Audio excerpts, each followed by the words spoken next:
Welcome to Bryan Reads the Bible. It's some random day in April on Monday. Don't really remember what day it's going to be. 3rd, 4th, maybe the 4th. Anyway, we're going to start off with Luke 22. Are you okay? Oh, here you go. Look. No. Keep it going. So let's get going with Luke 22. Exactly. Come a little closer. Don't be shy. Now, the feast of the unleavened bread, called the Passover, was approaching. And the chief priests and the teachers of the law were looking for some way to get rid of Jesus, for they were afraid of the people. Are you okay? Yes. Okay. You're safe. Slides in this first for some reason. Okay. Then Satan entered. We're afraid of the people. Then Satan entered Judas, called Iscariot, one of the 12. And Judas went to the chief priests and the officers of the temple guard and discussed with them how he might betray Jesus. They were delighted and agreed to give him money. He consented and watched for an opportunity to hand Jesus over to them when no crowd was present. Then came the day of unleavened bread, on which the Passover lamb had to be sacrificed. Jesus sent Peter and John, saying, "Go and make preparation for us to eat the Passover." "Where do you want us to prepare for it?" they asked. He replied, "As you enter the city, a man carrying a jar of water will meet you. Follow him to the house that he enters, and say to the owner of the house, 'The teacher asks, where is the guest room where I may eat the Passover with my disciples?' He will show you a large upper room, all furnished. Make preparations there." They left and found things just as Jesus had told them, so they prepared the Passover. When the hour came, Jesus and his apostles reclined at the table, and he said to them, "I have eagerly desired to eat this Passover with you before I suffer. For I tell you, I will not eat it again until it finds fulfillment in the kingdom of God." And make sure I didn't.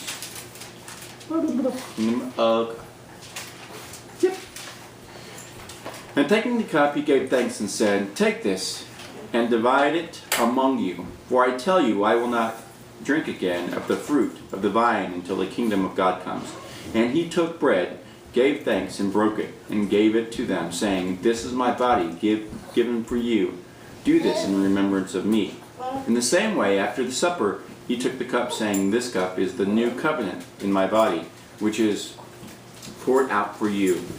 But the hand of him who is going to betray me is with mine on the table. The Son of Man will go as it has been decreed, but woe to that man who betrays him." They began to question among themselves which of them it might be who would do this.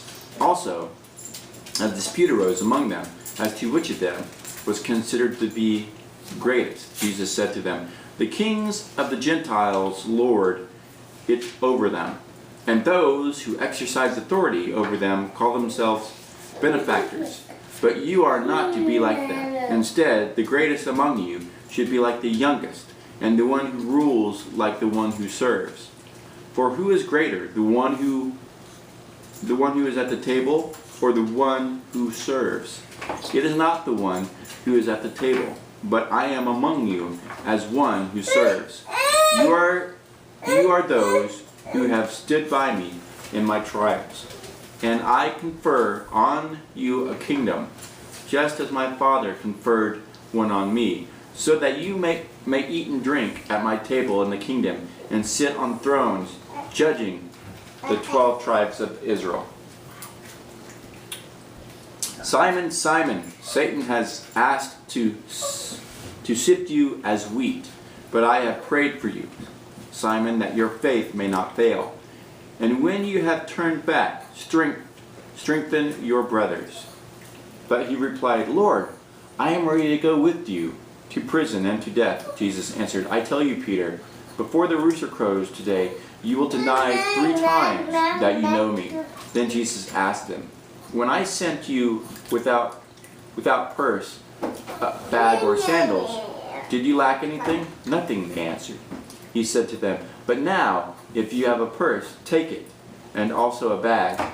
And if you don't have a sword, sell your cloak and buy one. It is written, and he was numbered with the transgressors. And I tell you that this must be fulfilled in me. Yes, what is written about me is reaching its fulfillment. The disciples said, see, Lord, here are 2 swords. That is enough, he replied. Jesus went out as usual to the Mount of Olives, and his disciples followed him. On reaching the place, he said to them, pray that you will not fall into temptation. He withdrew about a stone's throw beyond them, knelt down and prayed, Father, if you are willing, take this cup from me. Yet not my will, but yours be done. An angel from heaven appeared to him and strengthened him. And being in anguish, he prayed more earnestly, and his sweat was like drops of blood falling to the ground. When he rose from prayer, he went back to the disciples. He found them asleep, exhausted with sorrow. Why are you sleeping? He asked them. Get up and pray, so that you will not fail and fall into temptation. While he was still speaking, a crowd came up, and the man who was called Judas, one of the 12, was leading them. He approached Jesus to kiss him, but Jesus asked him, Judas, are you betraying the Son of Man with a kiss? When Jesus' followers saw what was going to happen, they said, Lord, should we strike with our swords? And one of them struck the servant of the high priest, cutting off his ear. But Jesus answered, no more of this! Exclamation point. No more of this! He said, touching the man's ear and healing it. Then Jesus said to the chief priests, the officers of the temple guard, and the elders who had come for him, am I leading a rebellion that you come with swords and clubs? Every day I was with you in the temple courts, and you did not lay a hand on me. But this is your hour, when darkness reigns. Then, seizing him, they led him away and took him into the house of the high priest. Peter followed at a distance. But when they had kindled a fire in the middle of the courtyard, he had sat down together, Peter sat down with them. A servant girl saw him seated there in the firelight. She looked closely at him and said, this man was with him. But Peter denied it. Woman, I do not know him, he said. A little later, someone else saw him and said, you also are one of them. Man, I am not, Peter replied. About an hour later, another asserted, certainly this fellow was with him, for he is a Galilean. Peter replied, man, I don't know what you're talking about. Just as he was speaking, the rooster crowed. The Lord turned and looked straight at Peter. Then Peter remembered the word the Lord had spoke to him. Before the rooster crows today, you will disown me 3 times. And he went outside and wept bitterly. The men who were guarding Jesus began mocking and beating him.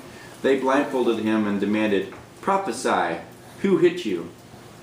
And they said many other insulting things to him. At daybreak, the council of the elders of the people, both the chief priests and the teachers of the law, met together, and Jesus was led before them. If you are the Christ, they said, tell us. Jesus answered, if I tell you, you will not believe me. And if I ask you, you would not answer. But from now on, the Son of Man will be seated at the right hand of the mighty God. They asked him, are you then the Son of God? He replied, you are right in saying I am. Then they said, why do we need any more testimony? We have heard it from his own lips. So that was chapter 22, a good chapter to begin a Monday with. So think on these things. And I hope you had a great weekend. We had a great weekend. We had a mission trip fundraiser. I'm going to try to put some videos up of the different acts, and you can have a link to the PayPal if you're in the mood or the Spirit tells you to donate to those who are going on mission trips. We have Cheyenne's going on a mission trip to Ireland. And then we have a bunch of kids going on a mission trip up to Washington to the Indian Reservation. So have a great week, and we will see you guys tomorrow, which is Tuesday, as soon as Amber turns off the camera. And remembers that I'm supposed to turn off the camera. Bye, guys. Bye!